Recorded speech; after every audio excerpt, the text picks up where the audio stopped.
Alright, ladies and gentlemen, today we're going to take a look at the importance of sound design in our filmmaking. Now, I've got an example montage here I've quickly done up. There's no music, it is purely driven by sound design elements to help the flow and pacing of the video. And let's take a look.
So, I only ended up using 71 sounds there during that 80-second or so long clip. Made entirely from stock footage, by the way, from ArtGrid, which was kind of weird, searching, for a shot by keyword. But I gave it a shot, it was new, I enjoyed the process. The sounds are all from my personal Essential Flow sound effect pack, which we developed purely on the basis of wanting to add more depth, emotion, and just movement to your cinematic edits.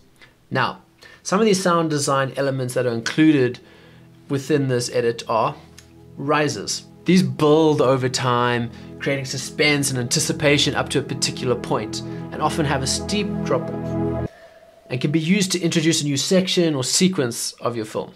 Drones and atmospheres, these add a little bit of extra depth to your edit, and at the same time give your audience some extra information with regards to the sentiment or emotion they should be feeling towards this particular scene, whether you're trying to convey something that's uplifting or maybe something that's rather intense.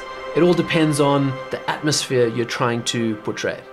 Slow motion, pretty easy to understand. This is just to accentuate the slowing down of time and then the speeding up again. Time lapse. Now this is the opposite, where we actually want to convey the rush and speeding up of time. And now your next category is probably the most common, and that's your transitional type elements. So these could be your classic bassy whooshes, your suckbacks, hits.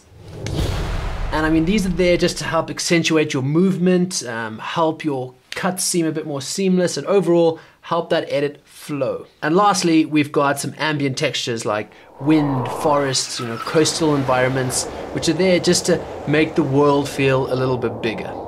Now let's take a look at some of the sequences that I've built here. Remember, this is a bit exaggerated, this example, in the sense that these sound effects are here to play a supporting role to your visuals, to your soundtrack, where this, I've kind of just used them to create the track itself, but I think it shows the power that sound can have within your film. So as you can see here in Premiere Pro, this is all the layers of sound that I've added throughout the edit. Actually, right down the bottom here is a metronome at 120 beats per minute, which, if we solo it, 1, 2, 3, 4, 1, 2, 3, 4, which is kind of what I used just to help the pacing of the video before I started actually adding in the sound effects, just to make sure the timing was good. So yeah, let's zoom in. First layer I added was just a general drone called A New Day, just helped the emotion. I found a riser that had a similar vibe to it. And this built up all the way to the point of the reveal of the text. Within there we got some textural elements like some wind. This man taking a breath of fresh air. And yeah, after that we kind of move into Some time lapse with the clouds. Let's mute that. And then some time lapse and whooshing as we pass through all these elements. Now we can skip through here, but as you can see, what I've done is mainly just start to layer things in, because layering is definitely, I'd say, where the magic happens. You know, all the sounds by themselves are pretty simple and basic, but once you start to add them on top of each other, you really start to create this unique environment for your edit. Alright, so we got a whole bunch, so we got all those layers, which ended a nice crack of thunder. Everything cuts off, except for this riser over here, which has been building up for a couple shots now, slowly in the background, rising, building up again to a particular moment, and that moment being the explosion. So everything cuts off there, including this drone atmosphere, which I've kept pretty low, but it builds up as he plays on the soundboard and goes up with him. Again, cuts off with the explosion. There's a whole bunch of clicks I've used. For instance, when he's putting in the cassette, there's this click, coupled with a few other clicks just to add again a bit more depth. We've got a bit more over here. And when the needles are going here, I've added in just a subtle little zip whoosh, so you can hear it, which I think translates quite nicely to, you know, that higher pitch, to being in the red, being on the edge, that rev sort of sound.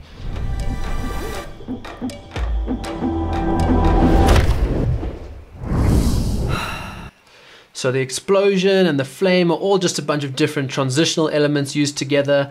And I've used this quick exhale there to almost, you know, that feeling of a new beginning or just freshness. And then we cut to this outdoors section, which builds with this riser, again, up to a particular moment, being as this lady puts her hands in the air into slow motion.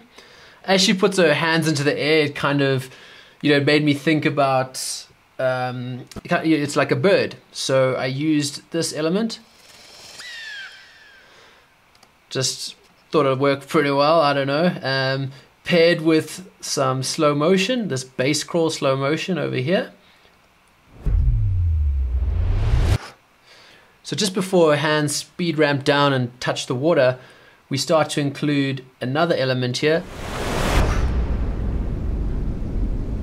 Again, just to highlight the fact that we're going into sort of this water sort of underworld, and that plays in the background throughout this water scene and pulls out of it once again. Now I wanted to move away from the water scene back towards more of a city scene. So I found this shot here of the man standing looking out the window, and because it came after this shot of the water, the hues are the same. We've put some blue within there. It almost looks like he's maybe looking out towards the ocean, and because he's wearing an orange jacket, it also relates to the upcoming shots that happen to have a lot of orange in it. So I think it works quite well as a transitional shot there. But to add to this, we've now included a subtle coastal sort of texture in the background, so we can hear it come in. Now it's very subtle, but it plays over those three shots and kind of groups them together and makes them feel like they belong. Remember, sound design doesn't have to be exact. It should never be distracting, but rather play a subconscious role in helping give more information and details towards the scene. Because remember, we only use two senses when we watch a film.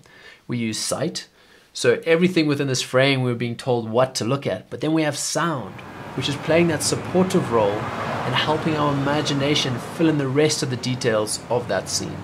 So we move away from this coastal sort of scene towards this fast mechanical element with lots of clicks.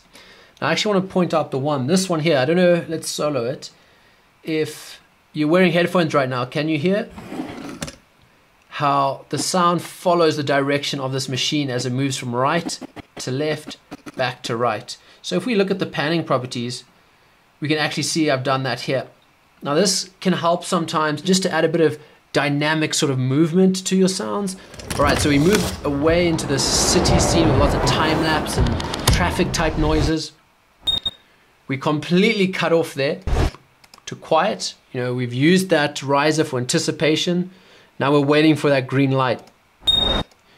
I've used a ping as the light comes in, which is obviously not the sound that a traffic light normally makes when the light changes. So when playing with various sounds from all these different libraries, remember we can still tinker and manipulate these slightly to fit our edit and our needs. Some of the tools we could use are speed, pitch, we could use some reverb, or either throw on a low or high pass filter. These simple, quick and easy tools can be used just to help adjust that sound effect to fit the environment for your edit. So as the light turns green, we almost go like go, so everything starts running. A great excuse to use another slow motion type element. So we've used two different slow motion bits here, one being this one, which has got a nice heartbeat sort of element to it. And we've used this one over here, which is almost like the sounds like of a clock slowing down. And I think when they're paired together, sound quite nice. Right, and the last few bits and pieces have just got a whole bunch of different sort of whooshes, some fiery whooshes. We build up to this last time lapse where we cut everything off. So what I've done here is I've added a little ping, which comes in with this flicker of light. You see in the top right corner? So I think that works pretty well with a bit of a flare. We've added in the heartbeat of the astronaut as he hangs out in space. And the last element we've used, which is obviously very unreal, but just a wind sort of vibe. Now remember, obviously there's definitely no wind in space, but just having that slight bit of texture there gives this sensation of emptiness. And then it just builds up until that's the end of the video.